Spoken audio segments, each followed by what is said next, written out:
최초의 기록이 속출한 것은 물론이었고요. 여러모로 공을 참 많이 들인 모습이었습니다. 열병식 블루라는 표현이 나올 만큼 맑은 하늘 유지를 위해서도 통제를 강화했던 중국이었습니다. 네, 우리 시간으로 오늘 오전 11시부터 중국의 70주년 전승절 행사가 성대하게 치러졌습니다. 관련 내용을 전문가 두 분 모시고 자세히 짚어보겠습니다. 권태호 전 수도군단장 그리고 임성준 전 청와대 외교안보수석 나오셨습니다. 어서 오십시오. 안녕하십니까? 네, 안녕하세요. 두 분도 이제 저희 방송 오시면서 열병식을 지켜보셨을 텐데요. 어떤 느낌이었는지 좀 간략하게 들어보고 싶습니다. 먼저 장군님부터 말씀해 주시겠어요? 네. 이 열병식을 전승절에 실시한 것은 이번이 처음으로 알고 있습니다. 예. 중국은 1949년에 완전히 중국에서 지금의 국민당 정부를 대만으로 쫓아내고 나서 그 해 10월 1일 날 신중국으로서의 첫 번째 열병식을 했고 가장 최근에는 2009년 10월 1일 날 14번째 열병식을 했습니다. 이 열병식은 여러 나라에서 하고 있습니다. 어떤 나라는 독립을 기념해서, 어떤 나라는 전쟁에서 이긴 것을 기념해서, 우리나라 같은 경우는 국군의 날, 국군의 생일날 이 열병식을 대규모로 합니다. 요즘은 5년마다 하기 때문에 새로운 정부가 출범한 그 첫 해 우리나라는 국군의 날 행사를 대규모로 실시합니다. 그런데 중국이 전승절을 기념해가지고 이번에 했다 하는 이야기는 이것은 항일 전쟁에 승리한 것에 대한 상당한 무게를 지금 두고 있는 것 같습니다. 우선 항일 전쟁 당시 중국이 겪은 것들을 한번 말씀드려보면 중국 공산당은 항일 전쟁을 1931년부터 1945년까지 14년 동안 전 국토의 반 정도를 전화에 휩싸이게 하면서 이렇게 전쟁을 치러냈습니다. 이 중국군이 이야기하기로는 태평양 전쟁에 투입된 일본군의 150만 명 정도를 자기들이 상대해서 전투를 했다 그럽니다. 그 기간 동안에 2억 6천만 명 정도의 중국인들이 피해를 입었고요. 그중에 3,500만 명 정도가 사상자가 발생했다 그럽니다. 경제적으로는 한 1,000만 불 정도 이상의 경제적 손실이 있었다 그러고요. 우리가 6.25 전쟁 때 겪은 피해 이상으로 상당한 피해를 항일 전쟁을 하면서 중국 국민들은 입었습니다. 그리고 우리가 일본에 대해서 또 북한에 대해서 가지고 있는 그런 적개심, 증오 이상으로 이 항일 전쟁 이야기만 하면 남경 대학살을 자행해서 30만 명을 죽이거나 731 부대를 이용해가지고 생체 실험을 하거나 하는 것에 대해서 중국은 상당한 적개심을 가지고 있습니다. 이런데 작년 그 전국 인민대회를 개최하면서 이 전승절을 그냥 보내서는 안 되겠다. 이 전승절을 국경일로 하자 이렇게 결의를 했고 금년에 전승절 70주년을 맞이해서 이 대규모 열병식을 하게 된 겁니다. 여기에는 여러 가지 메시지가 포함되어 있다고 봅니다. 우선 항일 전쟁에 승리했다 하는 것을 그 축하를 하는데 이 항일 전쟁이라 하는 것은 사실 중국만 한 것은 아니죠. 우리나라에 지금 그 두만강 압록강 너머에 살고 있는 조선족들이 한 200만 명 되는데 그분들이 사실 일제시대 때 독립운동을 했던 분들이 후손들이 상당히 있고 또 실제 우리 독립군들, 광복군들이 중국군들하고 같이 힘을 합쳐가지고 일본군에 대항을 하기도 했었습니다. 이런 여러 가지 점들을 갖다가 고려를 해서 국제적인 행사로 이걸 했다.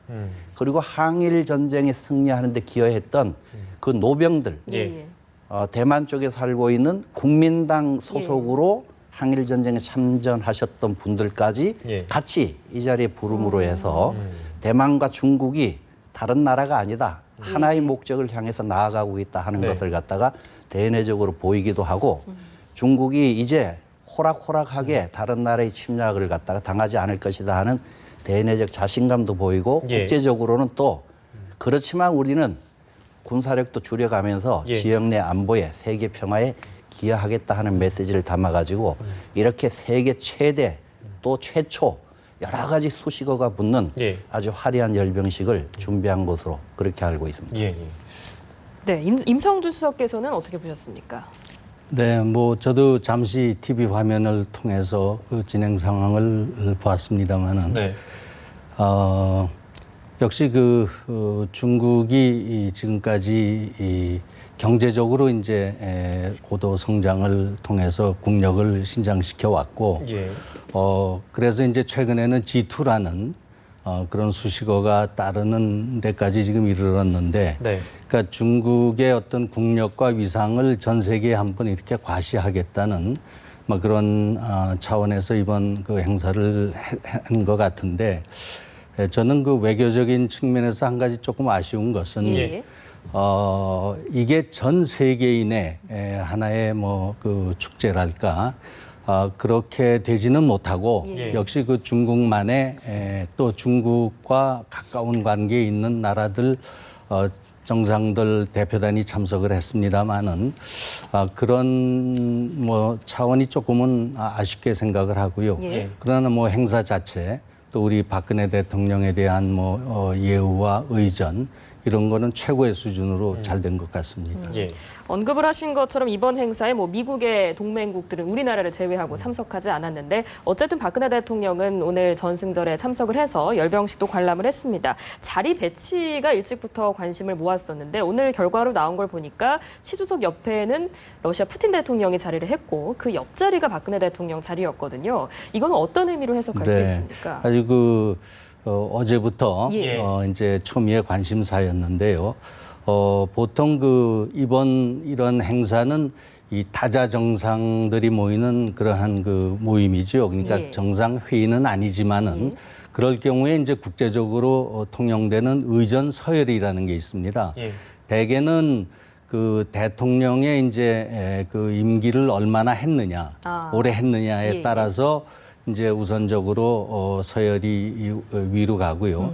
그다음에 이제 또 어떤 경우에는 국가명의 그 알파벳 순위에 따라서 이제 이렇게 배치도 하고 그러는데 네. 제가 이번에 보니까 푸틴 대통령이 이제 그 먼저 오른쪽 제일 시진핑 주석 옆에 있고 이거는 네. 뭐 당연하다고 보여집니다.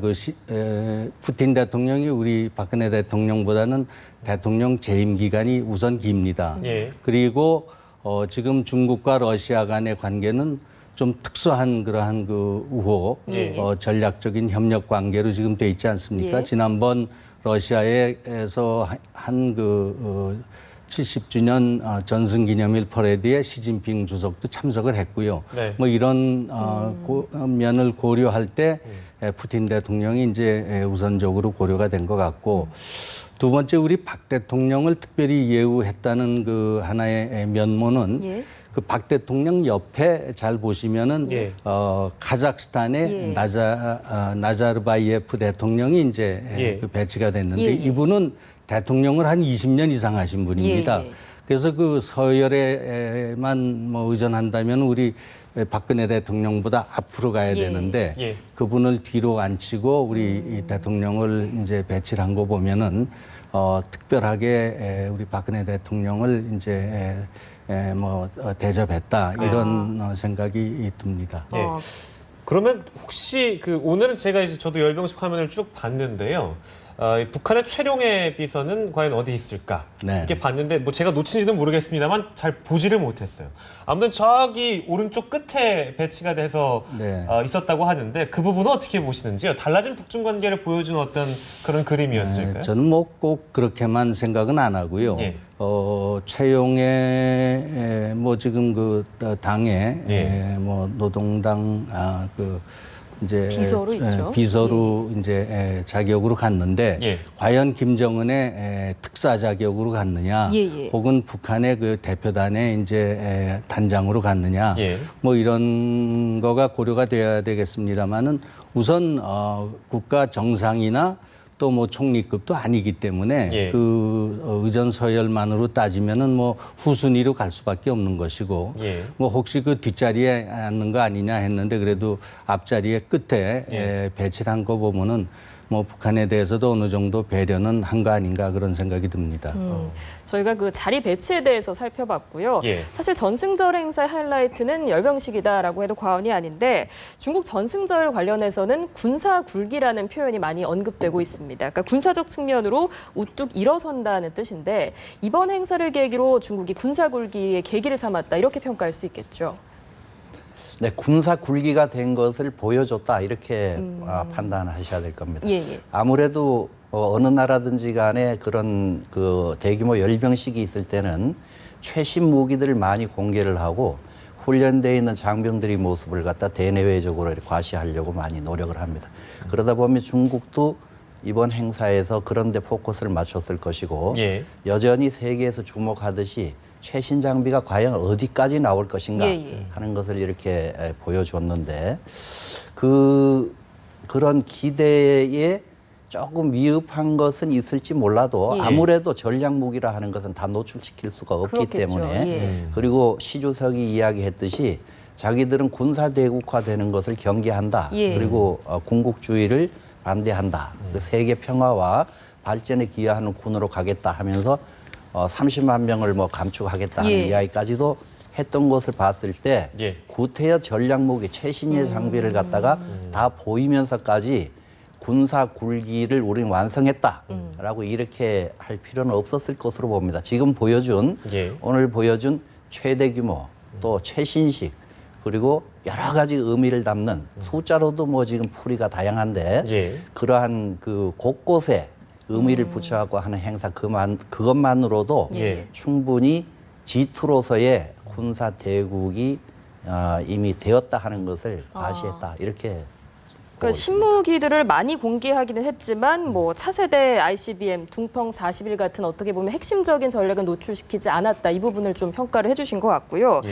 어쨌든 중국이 이렇게 대규모 열병식을 하면서 군사 굴기를 이렇게 대내외에 과시한 것을 통해서 일각에서는 이런 것들이 어떻게 보면 동북아의 군비 경쟁을 가속화시키는 거 아니냐 이런 우려도 나오는데요. 실제로 일본 같은 경우는 뭐 집단 자위권 확대 등을 통해서 재무장에 박차를 가하고 있기 때문에 이런 우려도 좀 생각해 볼 수 있는 부분일까요? 네, 그 뭐 미국 등 서방 진영에서는 이미 오래전부터 중국의 군사비 지출이 급격하게 늘고 또 항공모함까지 이제 진수를 시켜서 그 군사력의 이제 질적 향상을 지금 기하고 있기 때문에 많은 우려를 가지고 있습니다. 중국이 지금까지는 화평굴기라고 해서 예. 평화를 바탕으로 한 뭐 국가 발전을 지향해 나가겠다고 지금 하고는 있습니다만은 네. 실제 나오는 행동을 보면은 지금 동진아 해죠. 그 사우스 차이나 해에서 지금 필리핀 등 베트남 뭐 이런 나라들과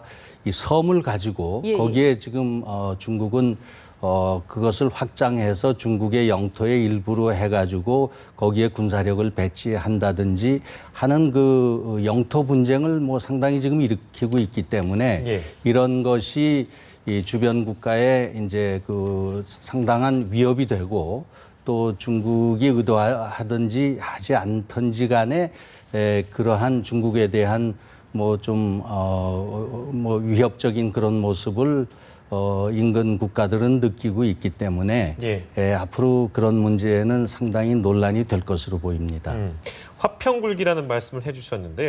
저희가 그 열병식에 등장하지 않았던 아까도 이제 우리 허승 앵커가 얘기를 했는데 ICBM이죠. 예. 둥펑 41 이게 오늘 공개가 안 됐거든요. 뭐 특별한 이유가 있다고 보시는지요?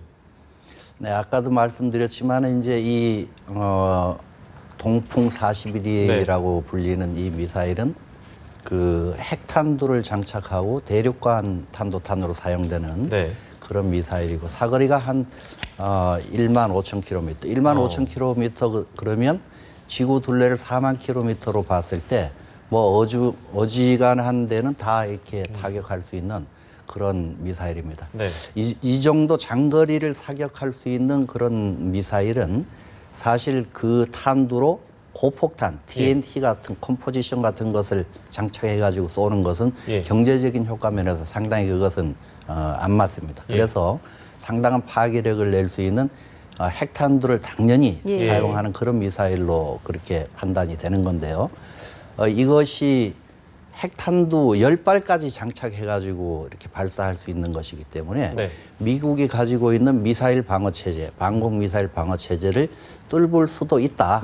그렇다면 미국과의 어떤 군비 경쟁에서 네. 엄청난 위협을 초래할 수도 있는 소위 그런 메시지를 갖다가 구태여 미국 쪽에다 줘가면서까지 자기들이 이번에 이야기한 그 역사를 되새겨 보면서 네. 앞으로는 평화와 발전에 네. 기여하는 그런 중국으로서 나가겠다 하는 메시지에 이게 일환이다. 서로 상치되는 거 아니냐. 네네. 그러니까 그런 장비를 공개하는 것은 예. 이번에 좀 자제를 하고 그렇게 뒤로 미룬 것 같습니다. 그러니까 정리하자면 미국을 지나치게 자극하는 것은 아까 그렇습니다. 말씀하신 화평 굴기에 맞지 않는다. 네. 이런 그렇습니다. 말씀이시네요. 네. 군사 굴기를 과시하는 것 같으면서도 또 없던 부분에서는 전략적으로 자제하는 듯한 모습을 예. 좀 엿볼 수 있었는데요.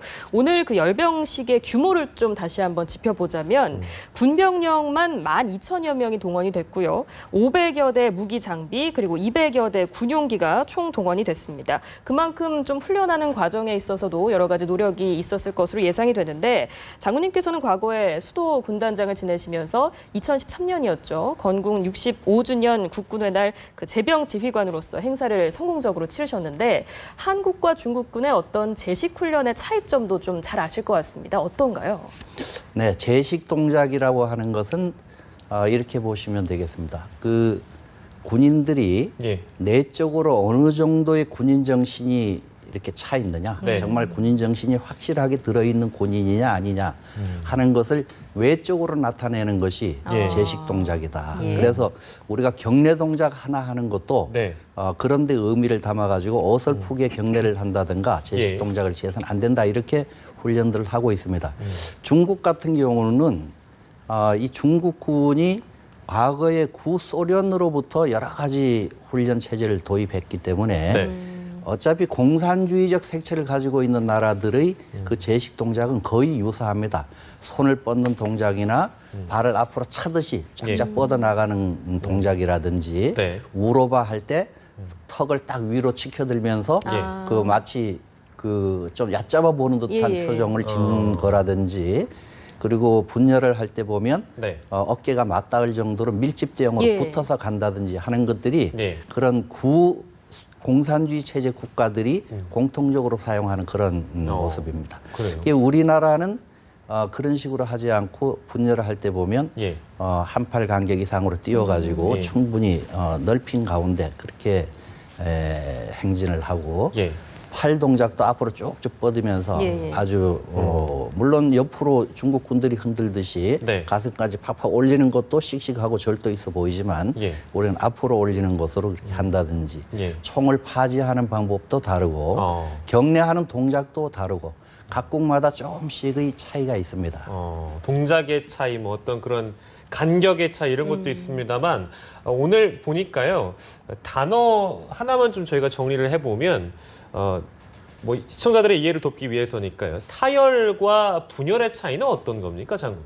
열병하고 분열은 완전히 다르죠. 열병은 예. 병력들을 세워놓고 예. 걷거나 차를 타고 가면서 병력들 앞뒤를 갖다 쭉 둘러보는 것이 열병이고요. 예. 분열이라 하는 것은 사열관이 가운데 서 있는 그 앞을 부대가 지나가면서. 네, 이렇게 지나가면서 하는 그런 동작이 분열입니다. 그래서 대규모 행사를 할 때는 예. 통상 그 열병뿐만 아니라 예. 분열까지 같이 합쳐서 하는 겁니다. 알겠습니다. 네. 그래요. 저희가 그러면 외교적인 부분도 저희가 한번 짚어보도록 하겠습니다. 한국과 러시아 정상이 조우를 하는 부분, 이것도 역시 관심사였는데요. 박근혜 대통령이 어제 시진핑 주석 내외가 주최한 만찬이 있었어요. 여기서 이제 푸틴 대통령하고 만나서 어떤 한반도의 정세 이런 걸 논의했다. 그러니까 정확하게 어떤 내용을 논의했는지는 알려지지 않았고 그냥 포괄적으로만 한반도의 정세, 뭐 동북아 정세 이런 얘기가 나온 것 같습니다. 어떤 얘기가 오갔을까요? 네, 뭐 저도 예. 공식 발표가 없고 예. 또 뭐 정보가 없기 때문에 짚어볼 수밖에는 없습니다만 네네. 아마 그 좋은 만남이지 않았는가 그렇게 생각을 합니다. 우선 한국과 러시아가 금년이 수교 25주년을 기념해서 양국이 지금 여러 가지 그 친선 행사를 많이 진행해 오고 있습니다. 대표적인 게 유라시아 철도를 통해서 양국의 우위도 과시를 하고 또 우리 박근혜 대통령이 지금 추진하고 있는 그 유라시아 그런 그 협력 프로세스 이런 것도 지금 과시를 하고 있는데 물론 뭐 주 초점은 아마 북한 문제, 북한 핵 문제 뭐 이런 거에 맞춰져 있지 않을까. 러시아도 육자회담의 중요한 당사국이고 분과위원회 의장국을 맡고 있고 하기 때문에 그다음에 최근에 남북 간의 그 긴장 조성이 이제 8.25 소위 우리 고위급 간의 그 회담을 통해서 이제 해소가 됐고 합의사항을 이뤄냈지 않았습니까? 그래서 뭐 그런 데 대해서 북한이 이제 앞으로는 좀 군사적 도발을 자제하고 협상 테이블에도 나오고 이러한 그 쪽으로 러시아가 좀 역할을 좀 중요한 역할을 해달라는 그러한 요청을 하지 않았을까 보고요. 뭐 러시아는 항상 한반도 평화를 지지하고 우리의 통일 정책도 지지하는 그런 입장입니다. 그래서 그러한 중요한 얘기들이 오갔을 것으로 그렇게 미루어 짐작해 봅니다. 근데 외교적으로도 그 중요한 부분이 러시아 전승절 때 우리 대통령이 참석하지 않고 제가 기억으로는 윤상현 정부 특보가 러시아를 다녀왔었잖아요. 그렇게 보도가 됐죠. 그러니까 이제 뭐 이런 자리에서 만약에 이제 이 정상이 푸틴과 우리 박근혜 대통령이 만나서 얘기를 한다면 뭐 내가 가지 않고 정부 특보를 보낸 것은 당신의 나라를 홀대하는 것이 아니다. 뭐 이런 부분도 설명을 할 때 그거 어떻게 근데 설명을 합니까? 그것도 궁금하네요. 그런 얘기는 글쎄요 이제 좀 다른 레벨에서 뭐 서로 오갈 수는 있겠지만은 간접적으로요? 정상들이 만나서 직접적으로 그런 얘기를 뭐 이렇게 꺼낸다든가 이래서 분위기를 좀 어색하게 한다든가 상대방 입장을 좀 곤란하게 하는 그런 거는 안 하죠. 정상회담이라는 거는 대부분 사전에 각본을 만들어서 이런 의제하에서 이렇게 해서 이런 합의를 도출하자 이렇게 뭐 말하자면 짜고 하는 거기 때문에 뭐 전혀 그런 얘기는 오갔을 것으로 생각이 안 됩니다. 알겠습니다. 북한 이야기를 좀 더 해보자면 우리 입장에서는 중국뿐만 아니라 러시아까지 나서서 북한의 어떤 한 목소리를 내줄 수 있다면 그 자체만으로도 북한에 대한 압박이 될 수 있겠지만 러시아 입장에서 보면 최근 들어서 뭐 경제 분야나 이런 분야에 있어서 북한과 밀월 관계를 형성하고 있다는 평가가 나오고 또 북한이 어떤 전략적 가치가 있기 때문에 과연 러시아가 우리가 원하는 목소리를 내줄 것이냐 이 부분도 저는 궁금하거든요. 네, 뭐 북한은 러시아는 전통적으로 북한과 좋은 관계를 맺어왔고요. 뭐 소비에트 시대 때부터 해왔고 그렇지만 최근에 그 북한의 뭐 핵 도발이라든가 미사일 도발에 대해서는 전혀 지지를 하지 않고 있고요. 예를 들면 유엔이 북한의 그런 행동에 대해서 이제 뭐 여러 가지 제재를 가할 때 참여를 해왔고요. 그래서 그런 그 경제 문제하고 이러한 그 한반도의 안보를 저해하는 그런 문제는 이제 구분해서 대응을 하는 것이 러시아의 입장입니다. 그래서 그런 면에서는 러시아가 좀 많이 우리한테 협조적이고 도움이 필요합니다. 권장군께서는 어떻게 보십니까? 러시아가 어떤 우리의 바람대로 북한에 대한 목소리를 낼 수 있을까요? 우리가 바라는 대로 그렇게 해줬으면 좋겠는데 아무래도 최근에 이제 중국과 북한 간의 관계가 약간 벌어지는 듯한 이러한 틈새를 이용해가지고 과거의 구소련 시절 북한에 대한 영향력, 그 밀월 관계를 다시 회복하고자 하는 그러한 노력을 할 것으로 봅니다. 그런데 그 이후에 러시아와 우리 한국 간의 관계도 엄청나게 가까워졌거든요. 그래서 한국의 눈치를 보지 않고 그냥 북한을 무조건 지원한다든가 하는 것은 안 될 것으로 그렇게 생각을 하고요. 어찌됐거나 지금 북한의 핵 문제를 둘러싼 육자 회담이 진행되고 있고 거기에 회원국으로서들 참여하고 있기 때문에 그 국제적인 틀을 이용해 가지고 아무래도 한반도의 가장 당면한 문제인 그 핵 문제를 풀어나가는 적극적으로 나서 주었으면 하는 그런 바람입니다. 네, 한국의 외교가 어떤 그 중국과 또 러시아 정상들과 우리가 만남을 가질 때요. 비관적으로 생각하시는 분들은 결과적으로는 가재는 개편이다, 뭐 파란 안으로 붙는다, 결국엔 돌아갈 것이다, 북한에게 이제 시선 향할 것이다, 뭐 이런 얘기도 하시는데 이제 차후에 이 전승절 이후에 이제 동북아 정세가 막 급변하지 않겠습니까? 북한, 중국, 러시아 이 과거 구도가 이제는 한국, 중국, 러시아 이런 다른 구도로 이제 바뀔 수 있는 가능성, 그 부분은 어떻게 보시는지? 조금 그건 성급한 전망이라고 예. 보여지고요. 이번이 어떤 그러한 문제를 논의하는 구체적인 그 정상회의라든가 그런 것이 아니고 예. 중국의 전승절을 이제 축하하기 위한 그런 그 방문이었고 예. 그렇기 때문에 물론 지금 앞으로의 그 동북아의 여러 가지 전략적 구도, 네. 중국이 이렇게 이제 좀 굴기하고 그렇기 때문에 변화가 예상되고 예. 또 하나는 과연 지금 우리 대통령께서 중국에 가서 그렇게 뭐 최고의 대우를 받는데 이것이 한편으로는 서방이나 미국이나 일본이나 이런 쪽에 어떻게 비춰질 것인가 이런 것에 대한 우리의 그 외교적 과제도 저는 생겼다고 봅니다. 그래서 물론 뭐 미국 정부 수차례 우리 대통령의 방중에 대해서 이해하고 뭐 지지한다는 그런 입장을 밝혔습니다마는 일반 사람들은 우리 박근혜 대통령만 왜 중국에 그렇게 갔을까 하는 물음에 대해서 우리 앞으로 이건 한반도의 평화와 안전을 지키기 위해서 중국의 역할이 중요하고 또 한중 간에 이제는 뭐 그런 안보를 떠나서 뭐 경협이라든가 또 통상이라든가 투자라든가 이런 면에서 대단히 중요한 나라가 돼서 이웃 나라로서 중국과의 관계를 우리가 고려하지 않을 수 없다. 이런 것을 세계인들에게 이해시키는 그런 그 소위 공공 외교의 하나의 그 이제 과제가 우리한테 있다고 봅니다. 네.